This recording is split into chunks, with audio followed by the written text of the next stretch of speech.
Tech ലോകത്തെ വാർത്തകൾ. പുതിയ പ്രീപെയ്ഡ് പ്ലാനുമായി വോഡഫോൺ ഐഡിയ. വോയിസ് കോളിംഗ് ആനുകൂല്യങ്ങളും സേവന വാലിഡിറ്റിയും ആഗ്രഹിക്കുന്ന ഉപഭോക്താക്കളെ ലക്ഷ്യമിട്ടാണ് പുതിയ പ്ലാൻ അവതരിപ്പിച്ചത്. വോഡാഫോൺ ഐഡിയ ലിമിറ്റഡ് 180 രൂപയുടെ പുതിയ പ്രീപെയ്ഡ് പ്ലാൻ അവതരിപ്പിച്ചു. ഈ പ്ലാനിനൊപ്പം കുറഞ്ഞ ഡേറ്റ മാത്രമേ ലഭിക്കുന്നുള്ളൂ എങ്കിലും ഡാറ്റ വൗച്ചറുകൾ ഉപയോഗിച്ച് റീചാർജ് ചെയ്യാൻ സാധിക്കും.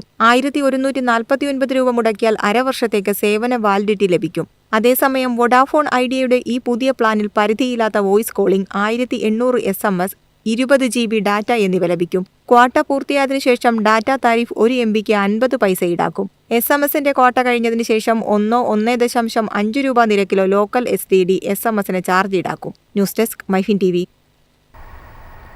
ഇന്ത്യൻ സ്മാർട്ട് ഫോൺ വിപണിയിൽ ചൈനീസ് ബ്രാൻഡായ വിവോ ആധിപത്യം തുടരുന്നു. വിൽപ്പനയിൽ 1-ാം സ്ഥാനം നിലനിർത്തി. പ്രമുഖ എതിരാളികളായ സാംസങ്, ഷവോമി എന്നിവയെ പിന്നിലാക്കി വിവോ രാജ്യത്തെ സ്മാർട്ട് ഫോൺ വിൽപ്പനയിൽ 1-ാം സ്ഥാനം നിലനിർത്തി. ഈ വർഷം 3-ാം പാദത്തിൽ ഇന്ത്യൻ സ്മാർട്ട് ഫോൺ വിപണി മുൻവർഷത്തെ അപേക്ഷിച്ച് 3% വളർച്ചയാണ് കൈവരിച്ചത്. ഏകദേശം 48.4 ദശലക്ഷം യൂണിറ്റ് സ്മാർട്ട് ഫോണുകളുടെ വിൽപ്പനയാണ് രാജ്യത്ത് നടന്നത്. ചൈനീസ് സ്മാർട്ട് ഫോൺ നിർമ്മാതാക്കളായ വിവോ ഏകദേശം 20% വിഹിതമാണ് സ്വന്തമാക്കിയിരിക്കുന്നത്. ഇന്ത്യയിലെ മൊത്തം സ്മാർട്ട് ഫോൺ കയറ്റുമതിയിൽ നേരിയ വളർച്ചയാണ് രേഖപ്പെടുത്തിയിട്ടുള്ളത്. പ്രീമിയം സെഗ്മെന്റിൽ ആപ്പിളിന്റെ ഐഫോണുകൾ ശക്തമായ സാന്നിധ്യമായി നിലനിൽക്കുമ്പോഴും ഇടത്തരം കുറഞ്ഞ വിലവിഭാഗങ്ങളിലെ വിവോയുടെ മേൽക്കൈയാണ് അവരെ 1-ാം സ്ഥാനത്തെത്തിച്ചത്. 2025 3-ാം പാദത്തിൽ വിവോ ഏകദേശം 9.7 ദശലക്ഷം യൂണിറ്റ് ഹാൻഡ്സെറ്റുകൾ ഇന്ത്യയിൽ വിറ്റഴിച്ചു. ദക്ഷിണ കൊറിയൻ സ്മാർട്ട് ഫോൺ നിർമ്മാതാക്കളായ സാംസങ് ഏകദേശം 6.8 ദശലക്ഷം യൂണിറ്റുകളുടെ വിൽപ്പനയുമായി 2-ാം സ്ഥാനത്താണ്. News desk MyFin TV.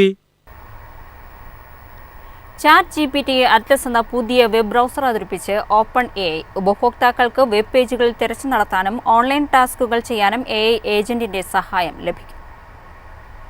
ChatGPT നിർമ്മാതാക്കളായ OpenAI ഉപഭോക്താക്കൾക്ക് കൂടുതൽ സഹായകരമാകുന്ന വെബ് ബ്രൗസർ അവതരിപ്പിച്ചിരിക്കുകയാണ്. ഉപഭോക്താക്കൾക്ക് വെബ് പേജുകളുമായി നേരിട്ട് ചാറ്റ് ചെയ്യാനും തിരച്ചിൽ നടത്താനും AI ഏജന്റിന്റെ സഹായത്തോടെ ചില ഓൺലൈൻ ടാസ്കുകൾ ചെയ്യാനുമെല്ലാം അറ്റ്ലസ് ബ്രൗസറിൽ സാധിക്കും. macOS-ൽ ആണ് അറ്റ്ലസ് ആദ്യം എത്തിയിരിക്കുന്നത്. വിൻഡോസ്, മൊബൈൽ പ്ലാറ്റ്ഫോമുകളിലേക്ക് താമസിയാതെ എത്തും. ഏജന്റ് കഴിവുകൾ നിലവിൽ ChatGPT Plus Pro ഉപഭോക്താക്കൾക്ക് മാത്രമാണ് ലഭിക്കുക. ബ്രൗസിംഗ് കൂടുതൽ വ്യക്തിഗതവും ഉൽപാദനക്ഷമവുമാക്കുകയാണ് പുതിയ ബ്രൗസറിലൂടെ ലക്ഷ്യമിടുന്നതെന്ന് OpenAI മേധാവി സാം ഓൾട്ട്മാൻ പറഞ്ഞു. ഉപഭോക്താക്കൾക്ക് അവരുടെ സ്വാഭാവികമായ ഭാഷയിൽ ചോദ്യങ്ങൾ ചോദിക്കാനും വെബ്സൈറ്റുകൾ തിരയാനും സാധിക്കും. ടാബുകൾ, ബുക്ക്മാർക്ക്, ഓട്ടോഫിൽ പോലുള്ള സൗകര്യങ്ങളും ബ്രൗസറിൽ ലഭ്യമാകും. News desk MyFin TV.